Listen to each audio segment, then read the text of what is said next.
نحمده ونصلي على رسوله الكريم أما بعد فأعوذ بالله من الشيطان الرجيم بسم الله الرحمن الرحيم رب اشرح لي صدري ويسر لي أمري واحلل عقدة من لساني يفقه قولي رب زدني علما رب زدني علما رب زدني علما.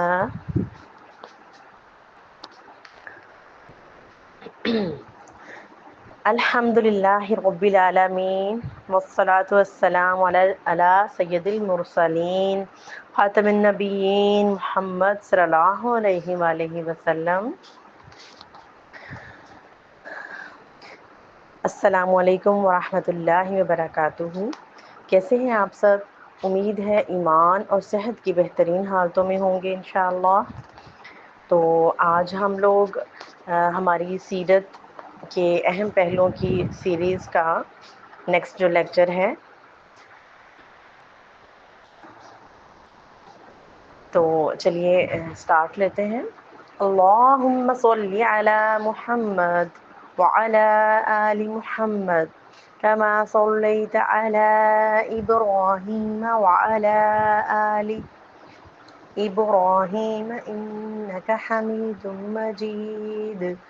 اللهم بارك على محمد وعلى آل محمد كما باركت على إبراهيم وعلى آل إبراهيم إنك حميد مجيد. دیکھیے، سیرت کے ہم جس بھی پہلو پر بات کریں وہ پہلو ہی بہت اہم لگتا ہے. غرض یہ دیکھیں کہ حضرت محمد مصطفیٰ صلی اللہ علیہ وآلہ وسلم، ان کی زندگی ہمارے لیے باعث ہدایت ہے، باعث نجات ہے. ان کی زندگی پر عمل کرنا ہمارے اعمال کو خوب سے خوب تر کر دیتا ہے. الحمدللہ اللہ تعالی ہم سب کو حضرت محمد مصطفیٰ صلی اللہ علیہ وآلہ وسلم کی زندگی کو سمجھنے کی، ان پر عمل کرنے کی توفیق عطا فرمائے. آمین ثم آمین. اچھا، تو آج ہم ایک بہت ہی خوبصورت پہلو کے اوپر بات کرنے جا رہے ہیں. وہ یہ ہے کہ جب ہم چاہتے ہیں کہ ہم لوگوں کو اپنی طرف مائل کریں، اپنی طرف راغب کریں، تو ہمیں کیا طریقہ اختیار کرنا چاہیے؟ ہم میں سے ہر ایک انسان یہ چاہتا ہے کہ وہ اپنی زندگی میں ایسا ہو کہ جس کو کوئی بھی سنے تو اس پر عمل کرے، جو بھی وہ بات کہے دوسرے کے دل تک پہنچے. تو ایسا ہی ہے نا، سب ایسا ہی چاہتے ہیں. لیکن اب دیکھنا یہ ہے کہ ہم اس کے لیے کیا حکمت عملی اختیار کرتے ہیں. اب ہماری حکمت عملی اس کو بھی دیکھنے کے لیے ہمیں حضرت محمد مصطفیٰ صلی اللہ علیہ وآلہ وسلم کی ہی زندگی کو دیکھنا ہے انشاءاللہ. کیونکہ دیکھیے، ایک سب سے انسانوں میں سب سے کامل انفلوئنسر وہ کون ہے؟ حضرت محمد مصطفیٰ صلی اللہ علیہ وآلہ وسلم. ہم سب جانتے ہیں کہ حضرت محمد مصطفیٰ صلی اللہ علیہ وآلہ وسلم جب ان کو نبوت اور رسالت ملی تو اس وقت کے کیا حالات تھے. ہم سب جانتے ہیں اس بات کو بہت اچھے سے کہ حالات جو ہیں وہ بہت نازک تھے. یعنی لوگ جو ہیں بے انتہا جاہلیت میں گھرے ہوئے تھے. بیٹیوں کو زندہ درگور کر دیا جاتا تھا اور رقص و سرور کی محفلیں سجائی جاتی تھیں، اور یہ ساری چیزیں ہم جانتے ہیں. ٹھیک ہے، اور پھر اللہ تعالیٰ کے ساتھ سب سے بڑی بات یہ کہ اللہ تعالیٰ کے ساتھ اللہ تعالیٰ کو مانتے تھے سب لوگ اس ٹائم بھی. اللہ تعالیٰ کی ذات کی نفی نہیں تھی، مگر غلط کیا تھا؟ اللہ کے ساتھ شریک کر لیے تھے، بت بنا لیے ہوئے تھے. اور بتوں کی پوجا کرتے تھے۔ اب ہم نے دیکھنا کیا ہے کہ حضرت محمد مصطفیٰ صلی اللہ علیہ وآلہ وسلم جو کہ بہت ہی ایک نہایت ہی ایک عمدہ ایک کامل انسان ہے، اور وہ کیسے کہ جو بغیر باپ کے پیدا ہوئے، یعنی جب وہ پیدا ہوئے تو وہ یتیم تھے، یعنی ان کے جو والد ہیں وہ اس دنیا سے جا چکے تھے، اور انہوں نے بہت کم وقت اپنی والدہ کے ساتھ بھی گزارا، اور پھر دیکھتے ہیں ہم کہ انہوں نے حضرت اپنے چچا کے ساتھ، ان کے چچا کے بچوں کے ساتھ پرورش پائی۔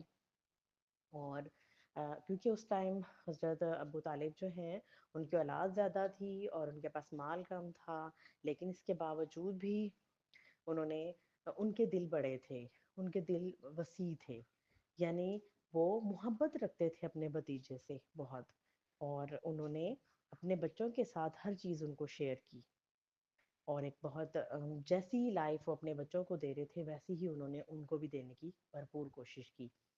تو اب دیکھیے کہ ایسی لائف سٹائل دیکھ رہے ہیں، ایسی چیزیں دیکھ رہے ہیں، لیکن انہوں نے اپنے اندر خصوصیات پیدا کی کہ لوگ ان سے محبت کریں۔ ماشاء اللہ سے ان کی خصوصیات کیا تھی؟ وہ سچ بولتے تھے، وہ امانت دار تھے، وہ احسان ماننے والے تھے، وہ اجرت پر کام کر کے بیواؤں کی مدد کیا کرتے تھے۔ یہاں پہ ہم ہے کہ ہم اپنے بچوں کے لیے کام کر رہے ہیں، اور اس سے ہمارے پاس ایکسٹرا ایکسپینسز، ایکسٹرا جو رقم بچ جاتی ہے، پیسے بچ جاتے ہیں، تب بھی ہم بڑے احسان کے ساتھ دل میں بڑا اپنے آپ میں ایک گمان رکھ رہے ہوتے ہیں کہ بھئی ہم تو جو ہے نا بڑے ہیلپنگ ہیں، اور پھر تھوڑی سی بھی نیکی کرتے ہیں تو اپنے آپ کو بڑا جانتے ہیں، بھلے ہم لوگوں سے نہ کہیں، خود اپنے آپ میں ایک زوم میں آ جاتے ہیں کہ ہم تو بھائی بڑے نیک ہیں، نیکی تھوڑی سی بھی کر کے اپنے آپ کو بہت بڑا سمجھتے ہیں۔ اچھا، اب یہ ہے کہ اب حضرت محمد مصطفیٰ صلی اللہ علیہ وآلہ وسلم جو ہیں ان پر وحی نازل ہوئی پہلی، اور دیکھیں کتنی پیاری بات ہے کہ وہ اس وقت ایسے دور میں بھی ایک اللہ کو تلاش کرتے تھے، غور و فکر کرتے تھے، یعنی وہ بیزار تھے بتوں کی پوجا سے، اور وہ دیکھتے تھے کہ وہ کون ہے، یعنی کہ ان کے مائنڈ میں کوسچننگ تھی، مطلب کہ کون ہے وہ رب جس کی عبادت کی جائے، یعنی کہ اب وہ مطلب اللہ کو تلاشنا چاہتے تھے، تدبر کرتے تھے، غور و فکر کرتے تھے، اور ہم نے بھی اپنی زندگی میں غور و فکر کو اپنانا ہے انشاءاللہ، کیونکہ اگر ہم غور و فکر نہیں کریں گے، تدبر نہیں کریں گے، تدبر کہتے ہیں چھپے ہوئے رازوں کو ڈھونڈنا، اللہ تعالیٰ نے ہمیں قرآن پاک میں کیز دے دی ہیں، اب ان کیز کو اوپن کیسے کرنا ہے، اندر جو خزانے چھپے ہوئے ہیں ان کیز کے اندر وہ کیسے ڈھونڈنے ہیں، ان کی کیز بھی ہم کیسے چلا سکیں گے، یہ اللہ تعالیٰ نے ہمیں نہیں بتایا، ہم نے ان کو ڈھونڈنا ہے انشاءاللہ۔ قرآن پاک کی ہر آیت میں، قرآن پاک کے ہر رکوع میں، ہر سورہ میں مختلف قسم کی جو ہیں کہانیاں چھپی ہوئی ہیں جن کو ہم نے تلاش کرنا ہے انشاءاللہ۔ اب یہاں پہ دیکھتے ہیں کہ حضرت محمد مصطفیٰ صلی اللہ علیہ وسلم جو ہیں ان کو کون گائیڈ کرتا تھا؟ انہوں نے اپنے آپ کو اللہ کی تلاش میں لگا دیا۔ اب جب اللہ تعالیٰ نے ان پر وحی نازل ہوئی، پھر ان پر وہ یعنی وہی حالات ہوئے کہ حضرت خدیجہ کے پاس وہ گئے، جب وحی نازل ہوئی ان کو تو نہیں پتا تھا کہ میرے ساتھ کیا معاملہ ہونے والا ہے، ایک ایسا انسیڈنٹ ان کے ساتھ پیش آ گیا جو کہ بڑا ہی عجیب تھا، جو ان کو اس بارے میں کچھ نہیں پتا تھا۔ آپ سوچیں کہ ایک انسان کے ساتھ کچھ ایک ایسی چیز ہو جائے جو اس نے کبھی دیکھی نہ سنی ہو، تو اس کی کیا کیفیت ہوتی ہے۔ حضرت محمد مصطفیٰ صلی اللہ علیہ وسلم جو ہیں ان کی بھی وہی کیفیت ہوئی، ان پر پسینے چھوٹ گئے اور کپ کپی طاری ہو گئی، اور بہت جلدی میں وہ جو ہیں اب گھر گئے اور اپنی جو ہے بیگم سے جا کے کہا، حضرت خدیجہ رضی اللہ عنہا اپنی بیوی سے جا کے کہا کہ مجھے کمبل اڑا دو، یعنی وہ بہت پریشان ہوئے، اور وہ جو تھی ان کی وائف ان کے پاس آئی ان کی دل جوئی کرنے کے لیے۔ تو یہاں سے ہسبینڈ اینڈ وائف کی بہت اچھی بانڈنگ بھی سمجھ میں آتی ہے ماشاءاللہ سے، کہ وہ آئیں اور انہوں نے حضرت صلی اللہ علیہ وسلم سے پوچھا کہ آپ کے ساتھ کیا ماجرا ہوا، یعنی کہ پہلے ان کو تھوڑا ریلیکس کیا اور پھر ان سے پوچھا، تو حضرت محمد مصطفیٰ صلی اللہ علیہ وسلم جو ہیں وہ انہوں نے اپنی بیوی کو سب کچھ کہہ سنایا انہوں نے یہ نہیں سوچا کہ یہ میرے بارے میں کیا سوچیں گی، پتہ نہیں آگے سے کچھ الٹا سیدھا نہ بول دیں یا کچھ بھی. ان کو یقین تھا کہ وہ میری ساتھی ہیں، وہ میری لائف پارٹنر ہیں، یا وہ میری جسے کہتے ہیں نا شریک حیات ہیں، وہ مجھے انڈرسٹینڈ کریں گی، یا وہ میری کیفیت کو مجھے شاید بتا سکیں. اب انہوں نے جو بھی گمان کیا اور انہوں نے بالکل حق ادا کیا، ایک وائف ہونے کا حق ادا کرتے ہوئے حضرت محمد مصطفیٰ صلی اللہ علیہ وسلم سے مطلب ان کی خوبیاں گنوائیں. ان کو بتایا کہ آپ تو مسکینوں کی مدد کرتے ہیں، یتیموں کے سر پر ہاتھ رکھتے ہیں، آپ بیواؤں کی مدد کرتے ہیں، آپ تو سچ بولتے ہیں، آپ تو امانتوں میں خیانت نہیں کرتے، آپ تو ہر کسی کی مدد کرتے ہیں، تو اللہ تعالیٰ آپ کو تنہا نہیں چھوڑے گا، یعنی آپ کے ساتھ کچھ برا نہیں ہوگا انشاءاللہ. اتنا ہی پیارا طریقہ ہے کہ جب کوئی انسان مشکل میں ہو، بجائے اس کو یہ کہیں آپ کے ساتھ کیا ہو گیا، یہ تو کبھی کسی کے ساتھ نہیں ہوا، یہ آپ کے ساتھ کیا ہو گیا، بجائے اس کو اور ڈرائیں. یعنی دلجوئی کا طریقہ بھی سکھایا یہاں پہ اللہ تعالیٰ نے، کہ ان کی بیگم کس قدر جو ہے نا وہ آپ کہہ سکتے ہیں کہ عقل مند تھیں ماشاءاللہ، کہ انہوں نے دلجوئی کی، کیونکہ اس وقت ان کو دلجوئی کی ضرورت تھی. اس وقت ان کو جو ہے نا دیے جلانے کی ضرورت تھی. اس وقت ان کے دل کو امید سے، حسن ظن سے ان کے دل کو بھرنے کی ضرورت تھی. تو ہم لوگوں نے بھی یہی طرز عمل اپنانا ہے اپنی زندگی میں. جب بھی ہمارے پاس ہمارے لائف پارٹنر ہی نہیں، کوئی بھی انسان آ کے کوئی پریشانی میں اپنی پریشانی شیئر کرتا ہے، تو اس انسان کی خوبیاں اس کو گنوائیں، اس انسان کو حسن ظن دیں، اس کو بدگمان نہ کریں. کیا کریں کہ کوشش کریں کہ اس انسان کو پازیٹیو رسپانس دیں. پازیٹیو رسپانس کیا ہے؟ اگر کوئی اپنی پریشانی لے کے آتا ہے تو اس کو یہ کہ ہاں آپ کے ساتھ تو بہت برا ہو گیا، اب آپ کریں گی کیا، مجھے تو سمجھ نہیں آ رہی، میں تو خود بہت پریشان ہو گئی ہوں آپ کے لیے. بجائے یہ رویہ کہ اگلا بندہ اور دل چھوڑ جائے، بجائے دل مضبوط کرنے کے، جب کوئی پریشانی میں آپ کے پاس آئے تو اس کی دلجوئی اچھے الفاظ سے کرنی ہے انشاءاللہ. یعنی ہمارے پیارے نبی، یعنی کہ ان کی سیرت سے پڑھتے ہوئے مجھے جو یہ بات بہت کیوٹ اور بہت خوبصورت لگتی ہے کہ کیا ہی پیاری بات ہے کہ کیسی دلجوئی کی ہے، کہ ان کی خوبیاں گنوا رہے ہیں اور بتایا جا رہا ہے جو اتنی ایک اچھا انسان ہے تو مطلب کہ آپ کے ساتھ کچھ برا نہیں ہوگا انشاءاللہ، اچھا ہی ہوگا، اچھی امید کریں. ٹھیک ہے. پھر ان کو معالج کے پاس لے کے گئی ہیں، پھر ان کو کچھ ایسے علم والے کے پاس لے کے گئی ہیں. ٹھیک ہے. اچھا اب جب یہ ہو گیا، یہاں پہ میں ہم سب جو ہے نا، یہاں پہ ہمیں اس بات کو سوچنے کی ضرورت ہے کہ ہمارا ریلیشن اپنے ہسبینڈ کے ساتھ، اسپاؤس کے ساتھ کیسا ہونا چاہیے. یہاں پہ رک کے میں یہ بات ضرور کرنا چاہوں گی کہ ہمارا ریلیشن ایسا ہونا چاہیے کہ ہمارے ہسبینڈ ہوں تو وائف کے لیے اور وائف ہوں تو ہسبینڈ کے لیے اتنی گنجائش رکھیں اپنے رشتوں میں کہ وہ آپ سے اپنی پرابلم، اپنی پریشانی سکون سے بغیر کسی ڈر کے بتا سکے.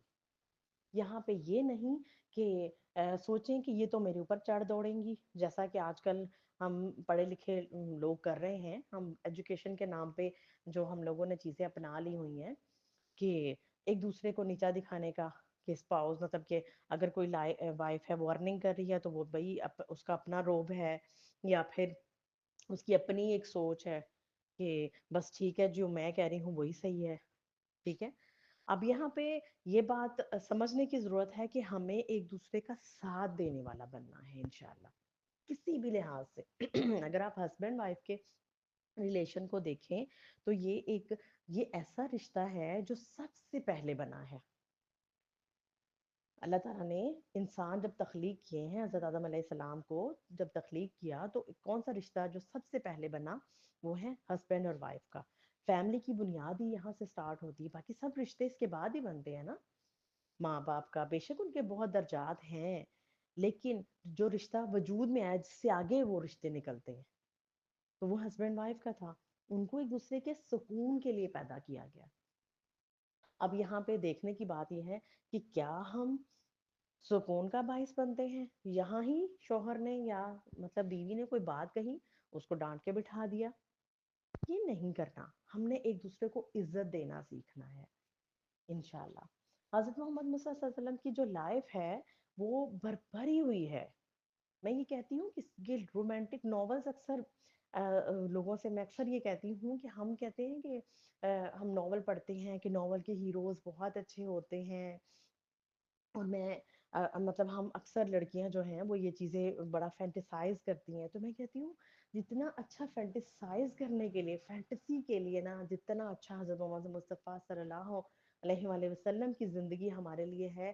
ان کی جو آئلی زندگی، یعنی کہ ان کا جو گھریلو نظام ہے، ان کا جو اپنی وائفز کے ساتھ، اپنی بیویوں کے ساتھ، ازواج مطہرات کے ساتھ سلوک ہے، اور ان کی جو اپنے ہسبینڈ کے لیے محبت ہے، اگر ہم ان کو ڈیٹیل میں دیکھیں تو سمجھ آتی ہے کہ رومانس اس کو کہتے ہیں، عزت دینا اس کو کہتے ہیں، ہسبینڈ وائف کے ریلیشن کو نبھانا اس کو کہتے ہیں.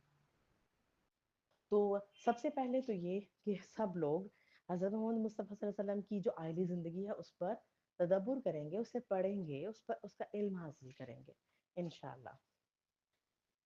اب حضرت محمد مصطفیٰ صلی اللہ علیہ وسلم کی جو ذات پاک ہے، سب سے پہلا رشتہ جو ہے حضرت خدیجہ جو ہیں ان کے ساتھ ان کا، یعنی کہ وہ ان کی پہلی بیوی ہیں. تو انہوں نے ان کے ساتھ بہت، یعنی اب بیوی کا کردار یہاں پہ دیکھیں کہ وہ مکے کی جو امیر ترین جو لوگ ہیں ان میں سے ایک ہے. اور ان کا معیار کیا تھا؟ حضرت محمد صلی اللہ علیہ وسلم سے شادی کرنے کا ان کا معیار دولت نہیں تھا. کیا حضرت محمد مصطفیٰ ان کے معیار کے مطابق دولت مند تھے؟ نہیں تھے، بالکل بھی نہیں تھے. یعنی کہ مکہ کے، یعنی اگر آپ سوچیں کہ 4 سرے ہوں تو ایک سرا حضرت خدیجہ تھیں، یعنی امیر ترین لوگوں میں سے، اور مالدار خاتون تھیں، پاک باز تھی، طاہرہ کے نام سے مشہور تھی. کردار ان کا اس قدر مضبوط تھا. یعنی اب ان کا کردار، خود ان کے کردار میں اتنی مضبوطی تھی تو حضرت محمد مصطفیٰ صلی اللہ علیہ وسلم کی سچائی اور امانت داری کو دیکھ کر وہ قائل ہو گئی، یعنی کہ گرویدہ ہو گئی. انہوں نے حضرت محمد مصطفیٰ صلی اللہ علیہ وآلہ وسلم کو نہیں دیکھا تھا، انہوں نے ان کی خوبیاں سنی. یعنی ان کو، یعنی کہ جو مغیرہ ہیں ان کے ایک غلام تھے، ان کو حضرت محمد صلی اللہ علیہ وسلم کے ساتھ مال دے کر بھیجا گیا. تو انہوں نے دیکھا کہ وسلم نے ہر معاملے میں کتنے معاملہ فہم ہیں، اور ان کو بہت زیادہ فائدہ ہوا. یعنی کہ ان کو اپنا مال دے کے بھیجا، ان سے ایک پارٹنرشپ ڈیل کی حضرت خدیجہ نے. آپ سوچیں کہ ایک عورت اگر گھر میں رہ کے کوئی کام کرتی ہے، میں یہاں پہ اس بات کو بھی کلیئر کروں گی کہ ہم لوگ سمجھتے ہیں کہ جاب باہر نکل کے، اگر آپ بہت مجبوری ہے تو باہر نکل کے جاب کریں، یعنی عورت گھر کے لیے بنی ہے.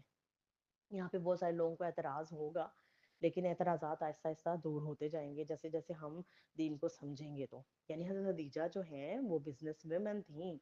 اتنی پیاری بات ہے کہ وہ بزنس ویمن تھی. ہماری پہلی جو ماں ہے اس کائنات کی، جو اچھی ترین عورتوں میں جن کا شمار ہوتا ہے، وہ کون ہے بھائی؟ وہ بزنس ویمن ہیں. بزنس کرنا، کاروبار کرنا، کمانا برائی نہیں ہے، لیکن انہوں نے کس طرح سے کیا؟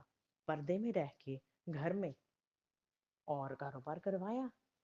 تو یہ سب ہم بھی کر سکتے ہیں. ہم لوگوں کو بھی ایسی چیزیں ڈھونڈنے کی ضرورت ہے. اس سے کیا ہوا کہ گھر کا نظام بھی درم برم نہیں ہوتا. جب آپ گھر میں رہ کے کچھ کام کرتے ہیں تو آپ کی گھر کی جو نظام ہے، بچوں کی تربیت ہے، بچوں کی پیدائش، یعنی کہ گھر کا ایک پورا سسٹم ہے، وہ خراب نہیں ہوتا. اگر ایک عورت گھر سے باہر جاتی ہے تو وہ کتنے گھنٹے گھر نہیں ہوتی، اس نے سارے گھنٹے میں بچے بھی اگنور ہوتے ہیں، ہسبینڈ بھی اگنور ہوتے ہیں، گھر والے، سارے گھر والے جو ہیں وہ اگنور ہو رہے ہوتے ہیں، اور اس کا نقصان ہوتا ہے. تو اب یہاں پر چیزیں بہت ساری ہیں جو سمجھنے والی ہیں. اب حضرت خدیجہ جو ہیں، انہوں نے حضرت محمد صلی اللہ علیہ وسلم کے اندر کیا چیزیں فائنڈ کرنا چاہیں جو ان کے اپنے اندر تھیں. یہاں پہ دیکھنے کی بات یہ ہے کہ ہم اگر خود لالچ میں ہیں، ہم چاہتے ہیں کہ ہم کسی سے انسپائر ہو رہے ہیں کہ فلاں بندہ تو اتنا امیر ہے، وہ کیسے امیر ہو گیا، اچھا اس نے کیا کیا ہوگا. ہم لوگوں سے اس طرح انسپائر ہو رہے ہیں، یعنی کہ مادی چیزوں سے انسپائر ہو رہے ہیں. اس کا مطلب ہے کہ ہم خود بھی وہی ہیں. کسی کو جس طرح سے ہم پرکھ رہے ہیں نا، ہماری اپنی شخصیت بھی وہی ہے. تو یہ چیز میں یہاں پہ بتانا چاہوں گی کہ ہم نے جب کسی انسان کو دیکھنا ہے تو اس اپنے معیار کو بدلیں. ایک امیر ترین جو عورت ہیں، خاتون ہیں، ان کے اندر اتنی اچھے طریقے سے سچائی، امانت داری، پاک بازی، سب کچھ ان کے اندر موجود تھا کہ انہوں نے حضرت محمد صلی اللہ علیہ وآلہ وسلم کے اندر بھی وہی چیزیں تلاش کی. جب انہیں خبر ہوئی کہ وہ اس معاملے میں سچے ہیں، انہوں نے پرکھا. تو جب انہوں نے پھر نکاح کا پیغام بھیج دیا. ٹھیک ہے، اب دیکھیں نکاح کا پیغام بھیجا ہے، بجائے یعنی کہ اسلام میں اس چیز کو بھی منع نہیں کیا جاتا، لڑکی کی طرف سے بھی ہم یعنی کہ نکاح کا پیغام بھیج سکتے ہیں. اکثر گھرانوں میں، اکثر فیملیز میں اس چیز کو معیوب سمجھا جاتا ہے، بلکہ ایک لڑکی کے لیے ڈی گریڈ ہمارے معاشرے میں نا گری ہوئی حرکت سمجھا جاتا ہے. یعنی کہ جیسے وہ اپنے معیار سے کہیں گر جائے گی، اس لڑکی کا کیا سٹیٹس ہوگا جنہوں نے خود میسج بھیج دیا ہے کہ نکاح کے لیے اگر ایگری ہوں تو. اب حضرت خدیجہ سے بڑھ کر کیا تھا، یعنی اتنی امیر بھی ہیں، خوبصورت بھی ہیں، اچھی بھی ہیں، اور نیک بھی ہیں، مالدار بھی ہیں، رننگ بزنس ہے ان کا. اس کے باوجود بھی انہوں نے اپنے نکاح کا پیغام بھیج دیا. اور پھر یہ نہیں کہ بھائی وہ گرویدہ ہو گئی حضرت محمد مصطفیٰ صلی اللہ علیہ وسلم کی، تو بھائی کوئی جو ہے نا اب انہوں نے اپنا افیئر ایک چلا لیا اور اس کے بعد. ایسا نہیں ہے. یہ چیزیں جو ہے نا منع ہے، غلط ہے. یعنی کہ ہمارا دین ہمیں کہتا ہے کہ آپ زنا سے، چھپی دوستیوں سے کے قریب سے بھی نہ گزرو. وہ کرنا تو دور، ان کے قریب یعنی اس سے پہلے والے جو کام ہے وہ بھی نہ کرو، چھپی ہوئی دوستیاں بھی نہ کرو. اب یہاں پر ہم دیکھیں تو ہمارے پیارے نبی کی جو زندگی ہے، ہم دیکھ رہے ہیں کہ ان کی سٹارٹ جو ہو رہا ہے، یعنی کہ نکاح کا پیغام ان کے لیے آیا ہے. انہوں نے اپنے چچا سے مشورہ کیا، انہوں نے اپنے چچا کو بتایا کہ یہ جی میرے لیے نکاح کا پیغام آیا ہے. تو انہوں نے فرمایا کہ یہ تو آپ کے حق میں اچھا ہے. دیکھیں اب ہم کہیں کہ بھئی انہوں نے خودی سودی سے فیصلہ کر لیا تھا، ان کے سرپرست تھے حضرت ابو طالب، ان کے چچا تھے، ان کے بڑے تھے، انہوں نے ان کی پرورش کی، انہوں نے ان کو حق دیا، یعنی ان سے ہی مشورہ کیا. تو انہوں نے کہا نہیں، آپ کو نکاح کر لینا چاہیے. یعنی کہ وہ ان کا ایک اچھا گڈ ول تھی حضرت خدیجہ کی. اب یہاں پر ہم دیکھیں کہ ان کی تو اس سے پہلے 2-3 شادیاں ہو چکی تھی. تو وہ سوچتے جیسا کہ آج کا زمانہ ہے، وہ زمانہ زیادہ اچھا تھا. یعنی کہ وہ ماڈرن زیادہ ٹائم تھا. اب ہم لوگ دقیانوسی مائنڈ کے ہو گئے ہیں کہ انہوں نے یہ نہیں کہا کہ آپ تو کمارے ہیں، یعنی آپ کی تو پہلے سے کوئی شادی نہیں ہوئی. ان کے بچے بھی تھے حضرت خدیجہ کے اور شوہروں سے، اور مطلب ان کو ڈائیورس بھی ہوئی، اور ان کے ہسبینڈ جو ہیں ان کسی کے ہسبینڈ کی ڈیتھ بھی ہوئی، لائک اس طرح کچھ تھا. لیکن حضرت ابو طالب نے تو ان کو یہ چیزیں ریمائنڈ نہیں کروائیں کہ وہ تو شادی شدہ ہے، تو آپ تو انمیرڈ ہے، آپ ان سے شادی نہ کریں. نہیں، انہوں نے دیکھا کہ وہ اچھی ہیں، ان کی گڈ ول کیا ہے. یعنی کہ لوگ ان کو کیسے جانتے، وہ جانتے تھے کہ وہ ایک بہت نیک خاتون ہے. تو کیا دیکھا؟ نیکی. اور اب ہم لوگوں کو بھی معاشرے میں اگر ہم نے شادی کرنی ہے تو یہ چیزیں ہمارے معیار کو گرائیں نہیں. اگر کوئی کسی کی ڈائیورس ہو گئی ہے اور وہ لڑکی اچھی ہے، کیا پتا کیا حالات رہے ہوں، آپ لوگ اس چیز کو ایشو نہ بنائیں. ہمارے پیارے نبی نے تو ہمیں یہ کر کے نہیں دکھایا نا. اور پتہ ہے کیا ہی خوبصورت بات تھی کہ اس ٹائم اگر کوئی ڈائیورسڈ ہوتی تو کوشش کی جاتی کہ اس کی دل جوئی کے لیے جلد از جلد جیسے ہی ان کی عدت پوری ہوتی ان کو نکاح میں لے لیا جاتا. کتنا خوبصورت ٹائم تھا کہ ہر شخص جو ہے نا وہ چاہتا کہ اس کی دل جوئی ہو. لیکن اب تو وہ چیزیں ان کے بارے میں بولی جاتی، اس کی بھی تو کوئی غلطی ہوگی نا، آخر کیوں طلاق میں ہو گئی، مطلب چاہے اگلے کی ہی ہو. ٹھیک ہے، وہ چیزیں پوائنٹ آؤٹ نہیں کی جاتی، بلکہ یہی ہو سکتا ہے کس کی بھی غلطی ہو. پھر شادی ہو جاتی ہے ڈائیورس کی یا ویڈو کی، کسی مطلب بیوہ کی یا طلاق یافتہ کی، تو ان کو پھر بھی تانے ملتے ہیں. تو ہمارے نبی کی زندگی ہمارے لیے کیا تھی؟ یہاں پہ دیکھیں کہ ان کی پہلی بیوی ہیں، عمر کیا ان کی 25 سال، اور ان کی عمر بھی دیکھیں ان سے 15 سال بڑی ہیں، 40 سال. ٹھیک ہے، لیکن کوئی اس بات کو بھی ایشو نہیں بنایا گیا کہ وہ ایج میں ان سے بڑی ہیں. بلکہ کیا ہے کہ اللہ تعالیٰ نے مطلب کہ ہمیں یہ دکھایا ہے کہ ہم ان چیزوں کو، ہمارے پیارے نبی جو ہمارے لیے ایک کامل انسان ہے اس کائنات کے، اللہ تعالیٰ کے سب سے موسٹ فیورٹ انسان جو ہے، تو ان کی پہلی شادی جو ہے ایک بیوہ سے ہوئی ہے. ٹھیک ہے. اب ہمارے لیے ہمارے بچے، مطلب اب حضرت محمد صلی اللہ علیہ وسلم جو ہیں ایک ہی بچے ہیں ان کے، اپنے بھائی کے، جب یعنی جو ڈیتھ ہو گئی عبداللہ کی، حضرت عبداللہ کی، تو حضرت ابو طالب کے لیے تو وہ بہت اہمیت کا عامل ہے کہ ایک ہی بچہ ہے میرے بھائی کا. تو وہ تو ان چیزوں کو معیار ہی نہ بناتے. وہ تو بیٹھتے بھائی میں تو خدیجہ سے شادی نہیں کروں گا، میرا تو جو بھتیجا ہے وہ تو ان میرڈ ہے، میں تو کوئی ان میرڈ کوئی کمواری جو ڈھونڈوں گا. لیکن ایسا نہیں ہے، ہمارا دین ہمیں یہ نہیں سکھاتا. تو آج سے کیا معیار بنانا ہے کہ ہم نے آئندہ نہ تو کسی طلاق یافتہ، ہم نے لوگوں کو، ہم نے اپنے جاننے والوں کو ایجوکیٹ کرنا ہے. ایجوکیٹ کیسے کرنا ہے؟ محبت سے. جب کوئی بات کر رہے ہیں تو پیارے نبی کی باتیں بتائیں گے. علم ہوگا تو عمل ہوگا. جب علم ہی نہیں ہوتا تو ہم کہتے نہیں وہ تو وہ تھے. بھائی وہ بھی انسان تھے. ہم کہتے نہیں وہ تو پیغمبر تھے نا، انہوں نے تو یہ کر لیا، ہم تو یہ نہیں کر سکتے نا.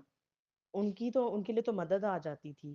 انہوں نے کیسی مشکلات ہمارے لیے گزاری ہیں، برداشت کی ہیں، یہ ہم امیجن بھی نہیں کر سکتے.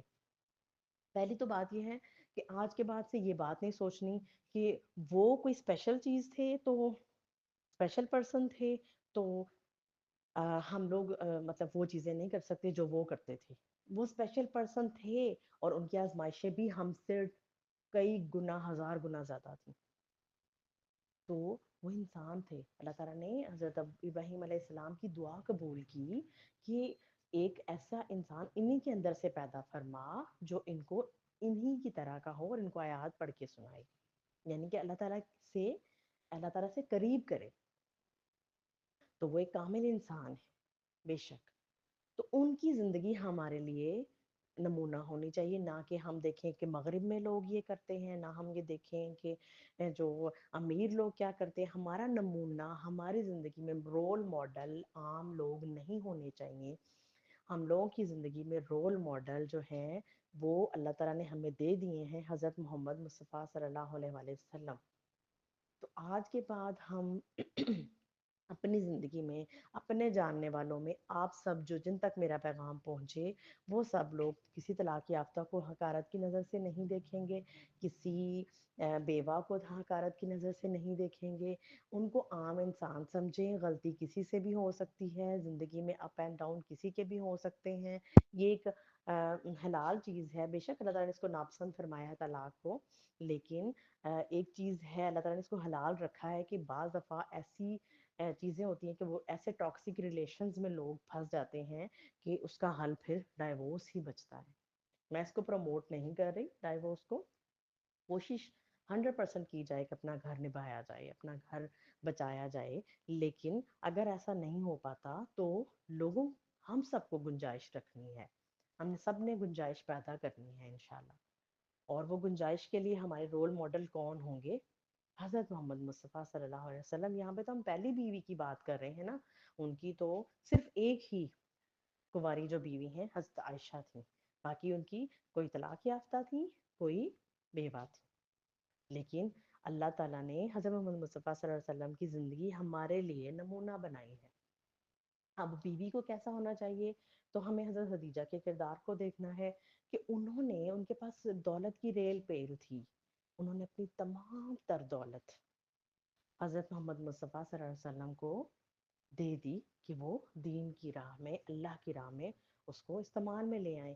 یعنی کہ ایسا نہیں ہے کہ ان کے پاس سب کچھ تھا تو وہ صرف ان کا تھا، انہوں نے وسلم کو ہی دے دیا کہ وہ آپ کا ہے، اب آپ اس کو جہاں چاہے خرچ کریں. یہاں پہ ہمیں، اگر ہم جاب کرتے ہیں یا اگر ہم یعنی کہ اللہ تعالیٰ نے ہمیں دولت دی اور ہمارے شوہر جو ہیں وہ اگر اسپاؤس جو ہیں وہ غریب ہیں، ہم سے کم ہے حیثیت میں، تو یہاں پہ ہمیں یہ چیز سکھائی جا رہی ہے کہ ہمیں ان کو پورا پورا سپورٹ کرنا چاہیے. ایسا سپورٹ کرنا چاہیے کہ ان کو کبھی تانے احسان نہیں جتائے جائیں. تو حضرت خدیجہ نے تو یہی کیا، اپنی تمام تر دولت، مکہ کی امیر ترین خاتون ہے، تمام تر دولت حضرت محمد صلی اللہ علیہ وسلم کو دے دی اور انہوں نے اللہ کی راہ میں لٹا دی. ماشاء اللہ الحمدللہ. اس سے بھی ہمیں ایک سبق سیکھنے کو مل رہا ہے کہ ہمیں اپنے اسپاؤس کے ساتھ کس طرح سے رہنا ہے. اگر ہم دولت مند ہیں تو ہم نے کیا کرنا ہے، یعنی کہ ہمیں اپنے جو ہمارے پاس اسباب ہیں، جو ہمارے پاس مال ہے، اس کو اپنے اسپاؤس سے یعنی کہ ایسے وہ کر کے نہیں رکھنا، چھپا کے نہیں رکھنا، بلکہ ایک اچھا ہیلدی ریلیشن بناتے ہوئے، ایک دوسرے کے اوپر ٹرسٹ کرتے ہوئے ایک دوسرے کی ہیلپ کرنی ہے ہمیشہ. تو آج کا جو ہے ہمارا جو یہ ٹاپک ہے، انشاءاللہ کمنگ بھی چلے گا انشاءاللہ. پھر کبھی اسی ٹاپک سے ریلیٹڈ جو ہے کوئی بات ہوگی انشاءاللہ. تو آج تک کے لیے اتنی ہی چیزیں ہیں انشاءاللہ.